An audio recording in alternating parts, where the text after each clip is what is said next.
SK하이닉스, 오늘도 시장의 답은 분명합니다. 하루는 크게 빠지고 다음 날은 다시 반등하고 프리마켓에서는 삼성전자와 함께 다시 상승으로 출발합니다. 이런 장을 보면 투자자들은 헷갈립니다. 하이닉스가 너무 많이 오른 것 아닌가? HBM 슈퍼사이클이 끝난 것 아닌가? 지금 들어가면 늦은 것 아닌가? 조정이 더 깊어지는 것 아닌가? 그런데 오늘 나온 뉴스는 이 걱정과 완전히 다른 방향을 보여줍니다. 신한투자증권이 SK하이닉스 목표 주가를 기존 380만원에서 420만원으로 올렸습니다. 전날 종가 기준으로 보면 상승 여력이 59% 넘게 남아있다는 분석입니다. 시장에서는 벌써 420만 닉스라는 말까지 나오고 있습니다. 이걸 단순히 목표가 뉴스로만 보면 안 됩니다. 핵심은 목표가 숫자 하나가 아닙니다. 왜 지금처럼 주가가 출렁이는 상황에서도 증권가가 하이닉스를 더 높게 보는가? 왜 나스닥 입성이 가시화되면서 글로벌 메모리 대장주의 지위가 다시 부각되는가? 왜 HBM, D램 가격, 장기 공급 계약이 하이닉스의 바닥을 계속 높이고 있는가? 미국 증시 반등과 반도체 장중 회복, 북미 프리마켓에서의 3전 닉스 동반 상승, 420만 닉스 목표가 상향,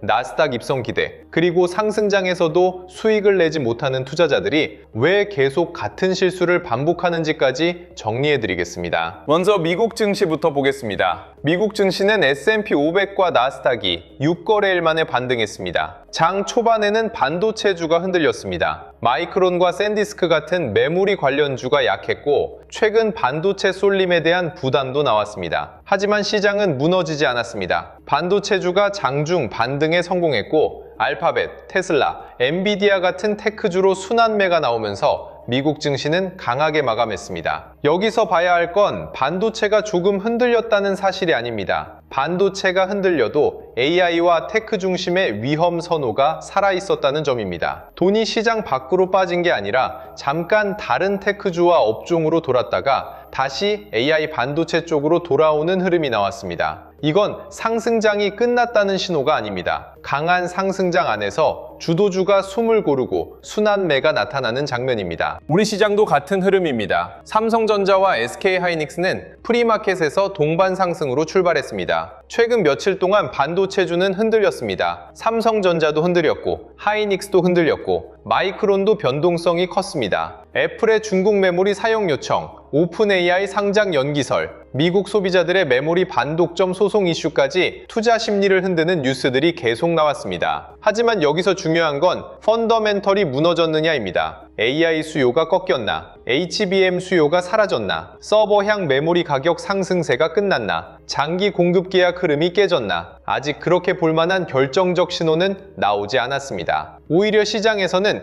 AI 메모리 수요와 공급 부족, 가격 상승 흐름이 계속 이어질 수 있다는 분석이 더 강하게 나오고 있습니다. 그래서 하이닉스의 조정은 끝난 종목의 하락이라기보다 강한 주도주가 중간중간 매물을 소화하는 과정으로 봐야 합니다. 오늘 하이닉스 뉴스에서 가장 강한 훅은 420만 닉스입니다. 신한투자증권은 SK하이닉스 목표 주가를 380만원에서 420만원으로 올렸습니다. 업종 내 최선호주 의견도 유지했습니다. 보고서의 핵심은 간단합니다. 예상을 뛰어넘는 반도체 가격 상승 흐름이 계속되고 있고 하이닉스는 HBM 시장에서 압도적인 영향력을 보여주고 있으며 범용 D램 가격 상승 폭도 기존 추정보다 더 클 수 있다는 겁니다. AI 서버 수요가 커지면서 D램과 HBM이 동시에 좋아지는 구조가 만들어지고 있습니다. 이게 하이닉스가 비싸 보여도 시장이 계속 재평가를 반복하는 이유입니다. 주가가 출렁여도 이익 전망이 계속 올라가면 바닥은 쉽게 무너지지 않습니다. 특히 이번 보고서에서 중요한 부분은 하이닉스의 수익성입니다. 신한투자증권은 하이닉스가 매출 총이익률 80% 이상을 유지하며 반도체 산업 내 최상위 수익성을 이어갈 것으로 봤습니다. 이건 굉장히 강한 표현입니다. 반도체주는 원래 사이클 산업입니다. 좋을 때는 돈을 많이 벌지만 나쁠 때는 이익이 빠르게 꺾입니다. 그래서 시장은 항상 피크아웃을 걱정합니다. 그런데 하이닉스는 지금 단순 메모리 가격 반등주가 아니라 AI 메모리 고수익 구조를 가진 회사로 평가받고 있습니다. HBM은 범용 D램과 다릅니다. 코디고사 검증이 필요하고 수율과 납기 신뢰가 중요하고 AI 서버 생산 일정과 직접 연결됩니다. 그래서 가격이 조금 비싸다고 고객사가 쉽게 공급사를 바꾸기 어렵습니다. 하이닉스가 받는 프리미엄은 단순히 많이 팔아서가 아닙니다. AI 메모리 공급망에서 없으면 안 되는 위치를 잡았기 때문입니다. 나스닥 입성 기대도 중요합니다. 하이닉스는 다음 달 나스닥 입성이 가시화되면서 글로벌 메모리 대장주 지위가 다시 조명될 수 있다는 평가를 받고 있습니다. 이건 단순한 상장 이벤트가 아닙니다. 미국 시장에서 하이닉스를 직접 보는 투자자가 늘어난다는 뜻입니다. 한국 시장에서는 하이닉스를 자꾸 삼성전자와 비교합니다. 삼성전자보다 많이 올랐다. 삼성전자보다 비싸 보인다. 너무 빠르게 오른 것 아니냐? 이런 프레임이 강합니다. 그런데 미국 시장에서는 비교 대상이 달라집니다. 마이크론과 비교합니다. AI 메모리 공급망 안에서 엔비디아, TSMC, 브로드컴, AMD, 마이크론과 함께 봅니다. 그러면 질문이 달라지는 거죠. 하이닉스가 삼성전자보다 비싼가가 아니라 마이크론보다 HBM에서 강한데 왜 더 낮게 평가받아야 하는가를 보게 됩니다. 이게 나스닥 입성 기대의 핵심입니다. 삼성전자와 SK 하이닉스의 대규모 클러스터 투자도 하이닉스에게는 중요한 배경입니다. 정부의 3대 메가 프로젝트와 함께 삼성전자와 SK 하이닉스는 대규모 반도체 투자 청사진을 내놓았습니다. SK 하이닉스는 용인 반도체 클러스터, 청주 생산기지, HBM 후공정, 서남권 신규 클러스터까지 장기 생산 능력 확대를 준비하고 있습니다. 여기서 중요한 건 단순히 공장을 많이 짓는다는 이야기가 아닙니다. AI 메모리 수요가 앞으로도 계속 커질 것이라는 전제가 깔려 있다는 겁니다. 기업이 수백조 원, 천조 원 단위의 투자를 결정할 때 단기 시황만 보고 움직이지 않습니다. AI 데이터 센터, HBM, 서버 D램, 장기 공급 계약, 글로벌 공급망 경쟁까지 향후 몇 년의 수요를 보고 움직입니다. 하이닉스의 큰 그림은 이 투자 지도 안에서 봐야 합니다. 물론 대규모 투자에는 리스크도 있습니다. 메모리 산업은 수요와 공급의 균형이 핵심입니다. 수요가 좋아도 공급 증가 속도가 너무 빨라지면 가격에 부담이 될 수 있습니다. 또 반도체 공장은 전력과 용수, 인허가가 맞아야 실제로 돌아갑니다. 정부와 지자체의 지원이 늦어지면 투자 일정이 밀릴 수 있습니다. 그래서 이번 뉴스를 무조건 호재로만 보면 안 됩니다. 하지만 지금 중요한 건 당장 공급 과잉을 걱정할 단계냐는 겁니다. 하이닉스의 핵심 제품은 범용 메모리만이 아닙니다. HBM과 AI 서버용 메모리입니다. 고성능 HBM은 단순히 설비만 늘린다고 바로 대량 공급되는 제품이 아닙니다. 수율, 검증, 패키징, 납기 신뢰가 필요합니다. 그래서 대규모 투자에도 단기간에 공급 부족이 완전히 해소되기는 어렵다는 분석이 나오는 겁니다. 하이닉스의 최근 흐름을 보면 바닥이 계속 높아지고 있습니다. 물론 하루하루 등락은 큽니다. 하이닉스는 이미 많이 오른 종목입니다. 그래서 차익 실현도 강하게 나오고 미국 반도체주가 흔들리면 같이 흔들리고 나쁜 뉴스가 나오면 낙폭도 커질 수 있습니다. 하지만 중요한 건 하락 후 회복력입니다. 조정이 나와도 HBM 수요가 살아있고 목표가가 계속 올라가고 나스닥 입성 기대가 붙고 삼성전자와 함께 프리마켓에서 다시 강하게 움직인다면 시장은 하이닉스를 아직 버린 게 아닙니다. 주도주는 항상 흔들립니다. 하지만 진짜 강한 주도주는 흔들린 뒤 더 높은 바닥을 만듭니다. 하이닉스는 지금 그 구조를 계속 보여주고 있습니다. 그런데 이런 상승장에서도 수익을 제대로 못 내는 투자자들이 많습니다. 이유는 간단합니다. 종목을 몰라서가 아닙니다. 하이닉스를 모르는 투자자는 없습니다. HBM이 좋다는 걸 모르는 투자자도 이제는 많지 않습니다. 420만 닉스 이야기가 나오고 나스닥 입성 기대가 나오고 AI 반도체 슈퍼사이클 이야기가 계속 나오는데 이 종목을 모를 수는 없습니다. 문제는 타이밍입니다. 조정이 나올 때는 무서워서 못 삽니다. 다시 반등하면 이미 늦었다고 생각합니다. 조금 더 오르면 그제야 확신이 생겨서 따라붙습니다. 그리고 다음 조정이 오면 또 불안해서 손절하거나 비중을 줄입니다. 이걸 반복하면 상승장 한가운데 있어도 수익을 내기 어렵습니다. 상승장에서 수익을 못 내는 투자자의 첫 번째 케이스는 뉴스가 다 나온 뒤에야 들어가는 사람입니다. 하이닉스가 눌릴 때는 피크아웃이 무섭습니다. 미국 반도체주가 흔들릴 때는 끝난 것 같아서 못 삽니다. 그런데 목표가 420만 원, 뉴스가 나오고 프리마켓이 오르고 나스닥 입성 기대가 다시 나오면 그제야 확신이 생깁니다. 문제는 그때 가격이 이미 올라와 있다는 겁니다. 좋은 종목을 좋은 자리에서 사는 게 아니라 좋은 종목을 뜨거운 감정으로 사게 됩니다. 이러면 다음 조정에서 버티기 어렵습니다. 하이닉스 같은 주도주는 모두가 확신할 때 따라붙는 게 아니라 공포와 의심이 남아있을 때 업황이 살아있는지 확인하고 나눠 들어가는 전략이 필요합니다. 두 번째 케이스는 조정과 추세 이탈을 구분하지 못하는 투자자입니다. 하이닉스가 하루 크게 빠지면 끝났다고 봅니다. 하지만 조정은 강한 종목에도 항상 나옵니다. 중요한 건 HBM 수요가 꺾였는지, 장기 공급 계약 기대가 꺾였는지, D램 가격 상승 흐름이 꺾였는지, 외국인과 기관이 완전히 떠났는지입니다. 이 신호들이 살아있는데 주가만 흔들리는 것은 수급 조정일 수 있습니다. 반대로 주가는 잠깐 반등해도 업황 신호가 꺾이면 위험합니다. 상승장에서 돈을 버는 투자자는 이 둘을 구분합니다. 주가가 빠졌다고 무조건 겁먹지 않고 주가가 올랐다고 무조건 따라붙지도 않습니다. 업황과 수급, 그리고 진입 타이밍을 같이 봅니다. 세 번째 케이스는 하이닉스를 단기 급등주처럼 보는 투자자입니다. 하이닉스는 하루짜리 테마주가 아닙니다. 한국 반도체와 AI 메모리 장세의 핵심입니다. 삼성전자가 한국 반도체의 넓은 체급이라면 하이닉스는 HBM과 AI 메모리의 선명한 성장축입니다. 하이닉스는 변동성이 큽니다. 오를 때 빠르게 오르고 빠질 때도 빠르게 빠집니다. 그래서 단기 등락만 보고 매매하면 계속 흔들립니다. 하이닉스는 큰 방향을 보고 조정 구간에서 진입 타이밍을 잡고 과열 구간에서는 일부 조절하고 핵심 물량은 끌고 가야 하는 종목입니다. 하이닉스로 수익을 내는 사람은 매일 맞히는 사람이 아닙니다. 큰 방향을 알고 흔들릴 때 기준을 지키는 사람입니다.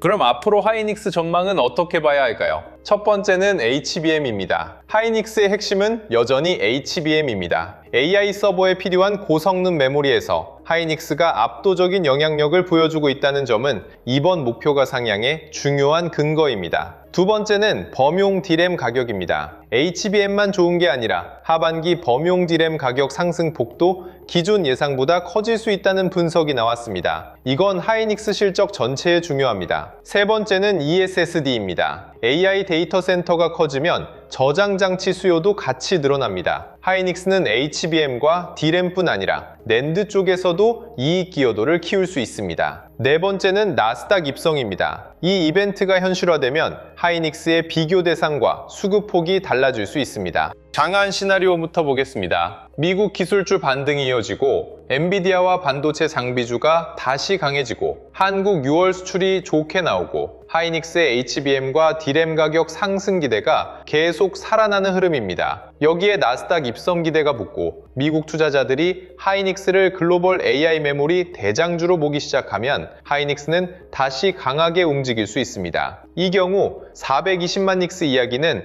단순한 목표가 뉴스가 아니라 리레이팅 기대가 됩니다. 강한 시나리오에서 보유자는 핵심 물량을 너무 빨리 줄일 필요가 없습니다. 신규 진입자는 급등 추격보다 조정과 눌림을 이용한 분할 접근이 맞습니다. 현금 보유자는 하이닉스가 다시 시장 중심으로 들어오는지 보고 그 다음 HBM 장비주와 패키징 테스트, 소재 쪽으로 수급이 확산되는지 확인해야 합니다. 기본 시나리오는 큰 방향은 살아있지만 중간중간 변동성이 계속 나오는 흐름입니다. 이 가능성이 가장 현실적입니다. 하이닉스는 이미 많이 오른 종목입니다. 목표가 상향이 나오고 나스닥 입성 기대가 나오고 HBM 프리미엄이 살아있어도 차익 실현은 나올 수 있습니다. 특히 반기말, 분기말 수급 변동성이나 미국 반도체주 조정이 겹치면 단기 흔들림은 커질 수 있습니다. 하지만 이 구간에서 나스닥 입성 기대가 살아있다면 조정은 기회가 될 수 있습니다. 기본 시나리오에서 보유자는 핵심 물량은 유지하고 급등 구간에서는 일부 조절하는 전략이 좋습니다. 신규 진입자는 한 번에 들어가지 말고 여러 번 나눠서 접근해야 합니다. 현금 보유자는 하이닉스가 빠질 때 바로 따라붙기보다 장중 저점과 외국인 수급, 미국 반도체 흐름을 같이 봐야 합니다.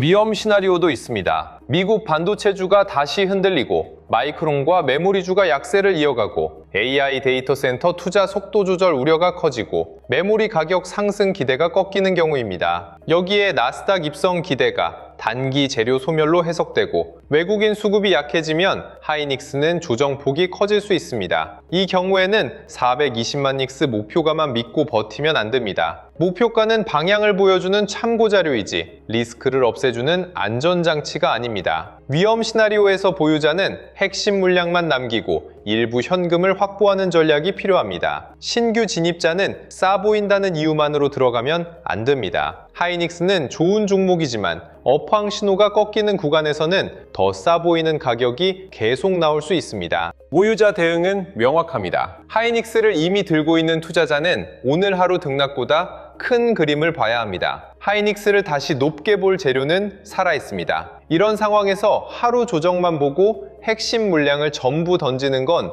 좋은 전략이 아닙니다. 다만 수익이 크게 난 구간에서는 일부 조절이 필요합니다. 하이닉스는 변동성이 큰 주도주입니다. 핵심 물량은 끌고 가되 과열 구간에서는 일부 수익을 챙기고 조정 구간에서는 다시 채울 수 있는 구조가 필요합니다. 전량 매도와 무조건 보유 사이에서 비중을 나눠야 합니다. 신규 진입자는 더 신중해야 합니다. 하이닉스가 좋다는 건 이제 많은 사람이 압니다. 문제는 가격과 타이밍입니다. 뉴스가 한꺼번에 나오면 초반에 따라붙고 싶은 마음이 커집니다. 하지만 하이닉스는 기대감이 뜨거울 때 들어가면 작은 조정에도 버티기 어렵습니다. 신규 진입자는 뉴스가 가장 뜨거운 순간보다 장중 눌림과 수급 확인을 봐야 합니다. 외국인이 다시 들어오는지, 미국 반도체주가 안정되는지, 삼성전자와 함께 움직이는지, 장비주와 소부장으로 수급이 확산되는지 확인해야 합니다. 하이닉스는 추격보다 분할입니다. 좋은 종목일수록 좋은 타이밍이 중요합니다. 현금 보유자는 지금 가장 조급할 수 있습니다. 하이닉스가 다시 오르면 놓친 것 같은 느낌이 듭니다. 420만 닉스 목표가가 나오면 지금이라도 들어가야 할 것 같아집니다. 하지만 현금은 약점이 아닙니다. 변동성 장에서는 현금이 있어야 조정 때 기회를 잡을 수 있습니다. 현금 보유자는 하이닉스가 강하게 출발한다고 바로 따라붙기보다 순서를 봐야 합니다. 첫째, 미국 반도체주 반등이 이어지는지, 둘째, 하이닉스가 장중 저점을 지키는지, 셋째, 외국인과 기관 수급이 붙는지, 넷째, 삼성전자와 같이 시장 중심을 잡는지, 다섯째, 장비주와 소부장으로 돈이 번지는지. 이 흐름이 확인되면 그때 분할로 접근하는 전략이 훨씬 안정적입니다. 고점에 물린 투자자도 기준을 잡아야 합니다. 하이닉스를 높은 가격에서 잡은 투자자는 목표가 420만 원, 뉴스만 보고 무조건 물타기부터 하면 안 됩니다. 먼저 봐야 할 건 시나리오가 살아있는지입니다. HBM 수요가 살아있는지, D램 가격 상승이 이어지는지, 나스닥 입성 기대가 수급으로 연결되는지, 외국인이 다시 보는지 봐야 합니다.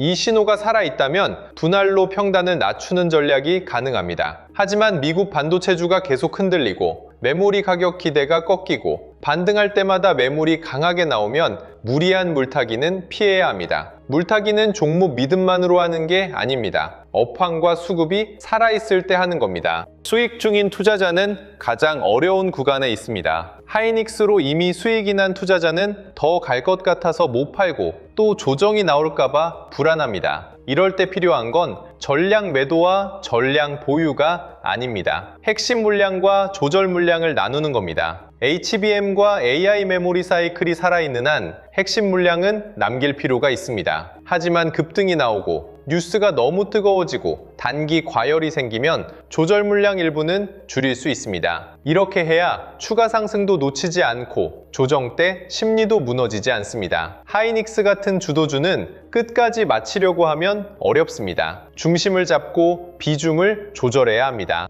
이번 영상의 결론은 분명합니다. 하이닉스는 주가가 출렁인다고 끝난 종목이 아닙니다. 오히려 주가가 출렁이는 와중에도 이익 전망이 계속 강화되고 있습니다. 이런 종목에서 중요한 건 단기 조정에 흔들리는 게 아닙니다. 진입 타이밍입니다. 상승장에서도 수익을 못 내는 투자자는 대부분 좋은 종목을 몰라서 못 버는 게 아닙니다. 무서워서 못 사고 오른 뒤에 따라붙고 다음 조정에서 다시 흔들리기 때문에 못 버는 겁니다. 하이닉스는 올해 AI 반도체 상승장의 핵심 주도주입니다. 조정은 나올 수 있습니다. 하지만 HBM 수요와 AI 데이터 센터, D램 가격 상승과 나스닥 입성 기대가 살아있다면 하이닉스의 큰 방향은 아직 끝났다고 보기 어렵습니다. 지금 시장은 우리가 예전에 알던 코스피가 아닙니다. 삼성전자와 하이닉스 같은 초대형주도 하루에 몇 %씩 급등락하는 시장입니다. 이런 시장에서는 좋은 종목을 몰라서 못 사는 게 아니라 언제 시장이 다시 보기 시작하는지 신호를 놓쳐 늦는 경우가 많습니다. 미국장 흐름도 봐야 하고 프리마켓도 봐야 하고 삼성전자와 하이닉스 수급도 봐야 하고 장비주와 소부장으로 돈이 번지는지도 봐야 합니다. 그래서 영상 아래 더보기란에 주도주 알림센터 신청 페이지를 남겨두겠습니다. 여기서는 장전시황, 관심 종목 신호, 한국 반도체와 주도주 흐름, 미국 나스닥 주도주 흐름까지 시장에서 실제로 돈이 움직이는 방향을 같이 체크하면서 투자에 적용하시기 바랍니다. 그리고 단순히 신호만 따라가는 것이 아니라 시장의 흐름을 스스로 읽고 대응하는 눈도 키우셔야 합니다. 영상 아래 더보기란에서 무료 배포 중인 전자책 코스피 8000의 시대 자료도 함께 확인해 보시면 좋겠습니다. 하이닉스는 지금 하루 반등하고 끝나는 종목이 아닙니다. 한국 AI 반도체 상승장의 핵심 주도주입니다. 삼성전자와 함께 한국 경제 성장과 코스피 재평가를 이끄는 중심축입니다. 조정은 나옵니다. 하지만 HBM 수요가 살아있고 D램 가격이 오르고 나스닥 입성 기대가 붙고 목표가가 계속 올라가고 외국인이 다시 한국 반도체를 보기 시작한다면 하이닉스는 계속 시장의 중심에 남을 수밖에 없습니다. 투자자는 매일의 흔들림에 끌려다니는 게 아니라 하이닉스와 삼성전자의 장기 성장 흐름에 발맞춰야 합니다. 결국 한국 시장의 큰 방향은 삼전 닉스와 함께 갑니다. 그리고 하이닉스는 그 안에서 가장 선명한 AI 메모리 성장축입니다. 지금은 그 큰 방향 속에서 진입 타이밍의 중요성이 더 커지고 있는 구간입니다.